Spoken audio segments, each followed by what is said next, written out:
स्वागत है आपका day 24 of 60 days challenge.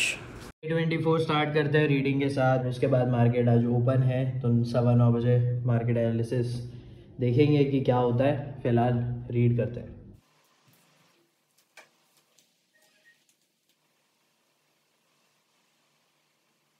War के बाद की कंट्री है, ट्राई कर रही है उठने का, मतलब कि ग्रोथ करने का, बिजनेस करने का, अपनी कंट्री के लोगों को उठाने का, मतलब कि वो काम कर सकें, वो लोगों के साथ कनेक्ट हो सकें। क्या आपने मेरी डे 23 की वीडियो देखी है?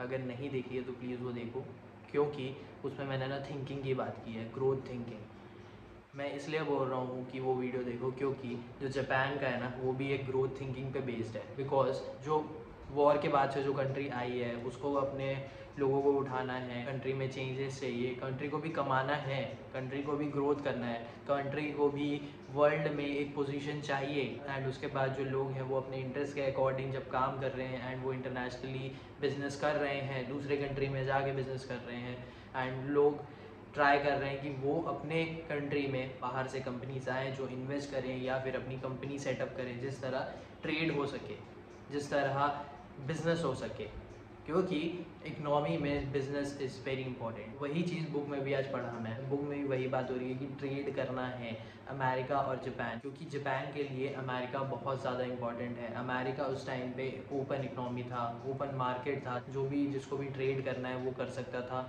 एंड सोनी ने भी अपना ट्रेडिंग कंपनी जो है वो सेटअप किया था। क्यों?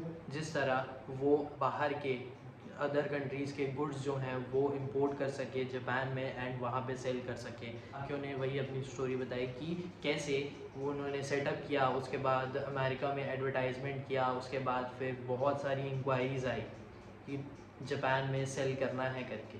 तो उसके बाद फिर वो जो भी बातचीत किए एंड उसके बाद वो जापान में गुड सेल करते हैं। ग्रोथ थिंकिंग ना बहुत ज़्यादा इंपॉर्टेंट है। कंट्री की ग्रोथ ट्रेड से होगा, क्योंकि गुड्स जो हैं वो बाइंग सेलिंग होगी।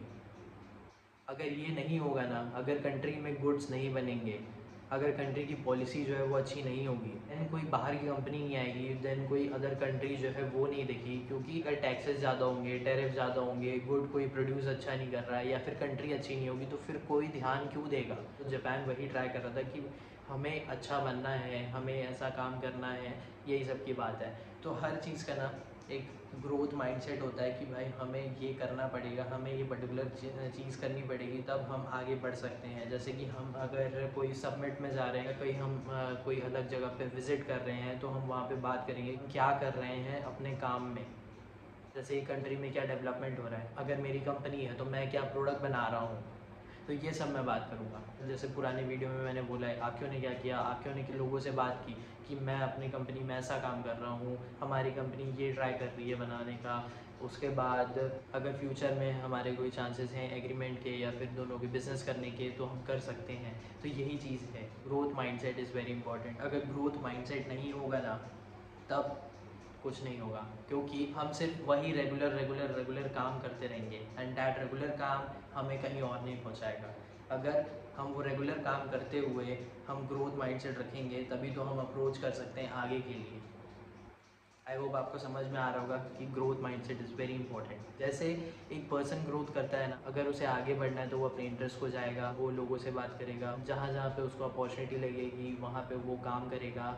उसके बाद जहाँ पे उसे और नॉलेज मिलेगा वहाँ करेगा। कंपनी क्या करती है? कंपनी भी अच्छा प्रोडक्ट बनाने का ट्राई करती है, सर्विस देने का ट्राई करती है, और जो भी कंपनी का बिजनेस है, कंपनी एम्प्लॉयज़ हायर करती है जिस तरह लोग उसके लिए काम कर सकें, लोग कंपनी को आगे लेकर जाएं कंपनी के पर्पस के अकॉर्डिंग। कंपनी अलग अलग जगह पे डील करती है, इन्वेस्टमेंट करती है, कोई कंपनी पे इन्वेस्टमेंट करता है। कंट्री में क्या होता है? कंट्री में भी सेम चीज़ होती है, कंट्री भी is like a company. Country जो है वो बिज़नेस करेगी, अदर कंट्रीज़ आके या फिर कंपनीज आके इन्वेस्टमेंट करेंगे। उसके बाद हमारी जो कंट्री है वो कहीं और पे इन्वेस्टमेंट करेगी, तो वो बिज़नेस ही करती है जिस तरह वो ग्रोथ कर सकती है, क्योंकि बहुत सारे एरियाज़ हैं एंड सब में ग्रोथ करना इट्स इम्पॉर्टेंट। ऐसा नहीं है कि किसी को छोड़ दो। तो यही है कि ग्रोथ माइंडसेट रखो and it will be very good for you.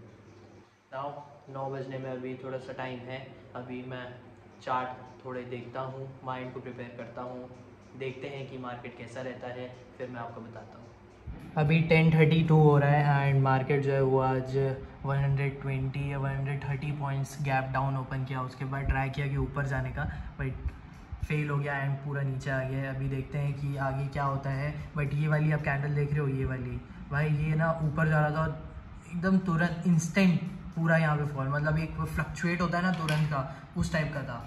अभी देखते हैं क्या होता है आगे मार्केट में। बाकी ट्रेड हो गए हैं, ठीक है, 2 ट्रेड हो गए हैं आज के। अभी अगर कोई और मौका मिलता है तो फिर देखेंगे ट्रेड लेने का। बाकी एक चीज़ याद रखो कि अगर तुमने एनालिसिस सही की है एंड तुमने अगर फोकस अच्छे से किया है तो डेफिनेटली तुम कुछ ना कुछ रिटर्न अच्छा लेके जाओगे। ये मत भूलना, तुम अच्छे से काम करो, फोकस रखो एंड भरोसा रखो कि तुमने जो एनालिसिस की है या जो तुम सोच रहे हो जैसा, क्योंकि तुमने बहुत बार उसे प्रैक्टिस किया है, देन डेफिनेटली वो होगा। ये आज की लर्निंग है ट्रेडिंग की, बाकी आगे बाद में बात करेंगे। 3:31 हो गया है, मार्केट खत्म हो चुका है। मैं शुरू से बताता हूँ आज मार्केट में क्या हुआ। मार्केट 120 या 130 पॉइंट डाउन क्लोजिंग किया, फिर ट्राई किया ऊपर जाने का। ये जो है ऊपर रनिंग की ट्रेंड लाइन देख रहे हो, यहाँ तक ये नहीं जा पाया एंड यहीं से फेल होकर ये पूरा नीचे आया। 2 ट्रेड मेरे हो गए थे तो मैं उसके बाद ट्रेड नहीं किया हूँ एंड फिर उसके बाद पूरा ये फॉल आया। ये जो लेवल्स मेरे मार्क है ना अकॉर्डिंगली वही हुआ है और देख रहे हो इस लेवल के नीचे ही आया। देखते हैं कल मार्केट कैसा रहता है। ट्रेडिंग के लिए मैं इसलिए बता देता हूँ, ट्रेडिंग में इसलिए ज़्यादा नहीं किया क्योंकि फिर मेरे को ये होता है कि ओवर ट्रेडिंग कर रहा हूँ। क्यों भी मेरे को मूवमेंट दिख रहा है मार्केट में तो मैं ट्रेड लेता हूँ। हो सकता है बहुत लोग करते हैं एंड मैं भी करूँगा मे बी आगे जाकर, क्योंकि चांस क्यों छोड़ना। बट अभी स्लोली मेरे को काम करना है एंड जो मैं चैलेंज लेके बैठा हूँ ना उसमें मैं कुछ सोच के ही चल रहा हूँ। मैं हाइपर नहीं होना चाह रहा हूँ कि हाँ भाई ये प्रीमियम मिल रहा है मेरे को, ये छूट जा रहा है, ये ऐसा फॉल कर जा रहा है, ये ऊपर जा रहा है। तो थोड़ा सा काम होकर मैं ट्रेड कर रहा हूँ and which is very good I think. अभी के लिए मैं आराम करूँगा, 5 साढ़े 5 बजे एक्सरसाइज करेंगे, तब मिलता है। एंड आप वीडियो के साथ बने रहना क्योंकि मैं आपको बाद में बताऊंगा कि अपने थॉट्स को प्रैक्टिस आप कैसे कर सकते हो। 5 बज गए हैं, वॉक करते हैं सबसे पहले, उसके बाद वर्कआउट करेंगे। आज शोल्डर का वर्कआउट रहेगा एंड वॉक इसलिए पहले आज जल्दी कर रहा हूँ क्योंकि बारिश का मौसम हो रहा है, थोड़ी बदली आ रही है एंड हवा अच्छी चल रही है, तो पहले वॉक करते हैं एंड उसके साथ थोड़ा सा एक्सरसाइज और करेंगे।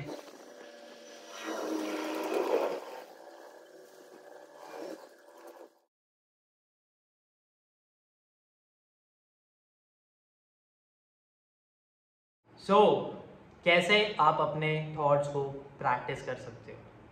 बहुत सिंपल तरीके हैं एंड आप अच्छे से इसे समझ लो। जो आपके थॉट्स हैं वैसे ही आपकी लाइफ होती है। अब वो जो थॉट्स हैं वो क्यों आते हैं? क्योंकि आप वैसा सोच रहे हो या फिर आप वैसा देख रहे हो, आप वैसा समझ रहे हो, या फिर कोई आकर आपको बोल दे रहा है, उसके वजह से थॉट्स आ रहे हैं एंड दैट थॉट आपकी लाइफ में कुछ ना कुछ इम्पैक्ट करता है।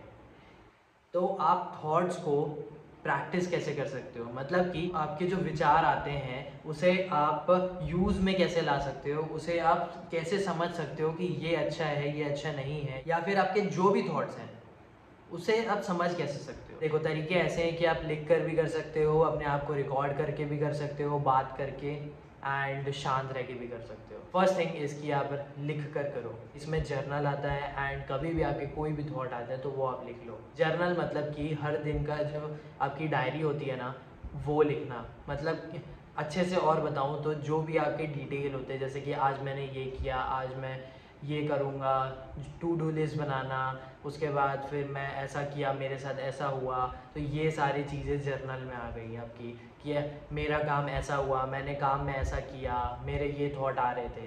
तो ये क्या हुआ, आप पूरा दिन का जर्नल लिख रहे हो ना। अगर आप जर्नल नहीं लिखोगे, चलो ठीक है, ओके, आप अपने थॉट्स को भी लिख सकते हो। जैसे कि कोई पर्टिकुलर थॉट आ रहा है आपको एंड अगर आपको उसको समझना है एंड उसको याद रखना है तो आप उसको लिख लो। वो थॉट कहीं भी काम आ सकता है आपके, कोई आइडिया हो सकता है। वो जो थॉट है वो ऐसा हो सकता है कि आगे जाकर कुछ अच्छा इम्पैक्ट भी कर सकता है लाइफ में। अगर कुछ भी कैसे भी थॉट आ रहे हैं, जैसे गंदे भी थॉट हैं, तो भाई अगर उसको आपको लिखना है तो आप वो लिख लो। क्या पता अगर आप वो लिख लोगे उसके बाद वो हट जाए आपके दिमाग से, क्योंकि कहीं ना कहीं पे वो थॉट चला गया आपके दिमाग से।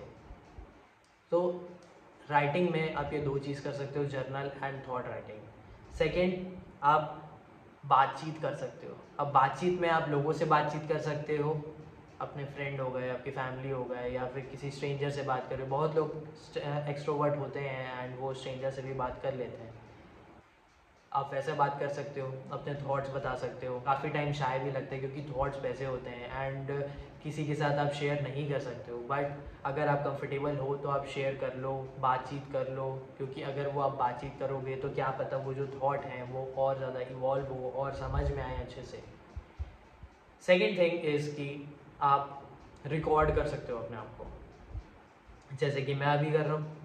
मैं आपको समझा रहा हूँ, मैं रिकॉर्ड कर रहा हूँ, जो भी मेरे थॉट हैं वो मैं रिकॉर्ड करके इसको आपको बताने का ट्राई कर रहा हूँ। तो ये चीज़ है, इसमें ये बेनिफिट बहुत अच्छा है कि भाई आप अगर शाय हो लोगों के सामने बोलने से, तो अपने फ़ोन का कैमरा ओपन करो, वीडियो चालू करो एंड बातचीत करना शुरू कर दो। जो भी आपके थॉट हैं, जैसा भी आप फील कर रहे हो, जैसा भी आपका मूड है, मतलब कि आपका एक्साइटमेंट हो सकता है, हैप्पी हो सकता है, सैड हो सकता है, रोने का मन कर सकता है, तो ये काफ़ी सारी चीज़ें प्राइवेट रहेंगी, तो आप ये चीज़ कर सकते हो। तो this is really good and इसके बेनिफिट भी हैं अगर आप रिकॉर्ड करते रहोगे अपने आप को, क्योंकि आप अपने आप से बात करते रहोगे, आपका जो कैमरा शाय है वो भी ख़त्म होगा एंड उसके बाद आप अपने थॉट्स को अच्छे से बोल पाओगे, और अगर बाद में आपको सुनना है तो आप वो सुन भी सकते हो। आपको समझ में आ रहा है, right? Then third thing is आप शांत रह के अपने थॉट्स को समझ सकते हो मेडिटेशन करके। काफ़ी लोग मेडिटेट करते हैं, सबका अलग अलग टाइम होता है मेडिटेशन करने का। कोई सुबह करता है, कोई शाम को करता है, कोई रात को करता है एंड अब उसमें भी टाइम होता है कि कोई पर्टिकुलर 5 मिनट के लिए करता है, कोई 10 मिनट के लिए करता है, कोई 15 मिनट के लिए करता है, कोई आधा घंटे के लिए करता है, कोई 40 मिनट, कोई 1 घंटे के लिए करता है। सबके अलग अलग टाइम स्पैन है। आप जैसा कंफर्टेबल हो, आप शांति से बैठो एंड शुरू हो जाओ। जो भी आपके थॉट्स हैं, खुद में अंदर में भी बात कर सकते हो आप अपने से, एंड ये भी एक अच्छा तरीका है अपने थॉट्स को प्रोसेस करने का। जो माइंडफुलनेस होता है ना, वो यही होता है कि जो भी आपके थॉट्स हैं ना, उसे समझने की कोशिश। तो थॉट्स की प्रैक्टिस यही होती है। एंड वन थिंग इज़, मैं एक वीडियो बनाया था जिसमें ये था कि साइलेंट रहना ना बहुत ज़्यादा अच्छा होता है। क्यों? क्योंकि अगर आप साइलेंट रहते हो ना एंड कोई भी थॉट आता है या फिर कोई भी कुछ अपना थॉट बोलता है एंड या फिर आप कहीं सुनते हो किसी से भी, या फिर आपका जैसे भी आप काम कर रहे हो उसमें कुछ आइडिया आ रहा है, आप ये जो साइलेंट मोड में हो ना, बिकॉज ऑफ डैट आप समझ सकते हो थॉट को, आप प्रोसेस कर रहे हो, आप ट्राई कर रहे हो कि आप अवेयर हो सकते हो अपने आप को। तो सिंपल सा मतलब एक थॉट्स को प्रैक्टिस करने का ये होगा कि आप अपने आप को अवेयर कर रहे हो अपने थॉट से, जो भी हमारा माइंड कल्टिवेट कर रहा है। आई होप आपको समझ में आ रहा होगा जो भी मैं आपको समझाने का ट्राई कर रहा हूँ। दिस इज़ द वे, लिख कर करो, बोल कर करो, या फिर शांत रह कर करो। एंड आप ज़रूर कमेंट करके बताना कि आपको क्या अच्छा लगा, जो मैंने वेज बताए हैं क्या वो तरीके सही हैं या नहीं है। एंड अगर आपको कोई और तरीके पता है तो आप प्लीज़ कमेंट करना एंड वीडियो को लाइक करना। एंड आई होप कि आपने वीडियो पूरा देखा होगा एंड आपको अच्छा लगा होगा। तो थैंक यू फॉर वॉचिंग।